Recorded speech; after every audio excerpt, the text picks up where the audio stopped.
Il y a beaucoup de gens qui vivent dans la peur de la sorcellerie. Mais aujourd'hui, je vais t'aider à comprendre. Parce que tout n'est pas sorcellerie. Et croire le contraire peut te fragiliser spirituellement.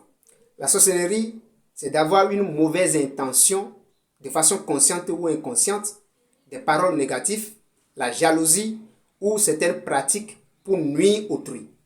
Mais attention, les problèmes de la vie ne sont pas automatiquement spirituels. La peur exagérée donne plus de pouvoir que la sorcellerie elle-même. Beaucoup confondent fatigue et attaque. Il y a d'autres qui confondent également le retard et les blocages spirituels. Il y a d'autres qui confondent l'échec par rapport à la malédiction. Et cette confusion rend très vulnérable. Pourquoi? Parce qu'on combat un ennemi qui n'existe pas.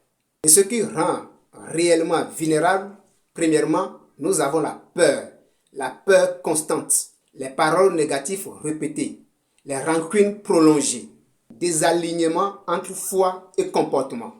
Avant de chercher un sorcier, il faut corriger ses propres actes. C'est ce que les gens ne vous disent pas. Comment avoir la protection spirituelle. Et je vais dire dans cette vidéo que la protection spirituelle saine ne commence jamais par des rituels compliqués, des ingrédients très rares. C'est pas obligé. Elle commence toujours par la paix intérieure, la clarté mentale et la discipline spirituelle. Quelqu'un qui est bien aligné est déjà protégé.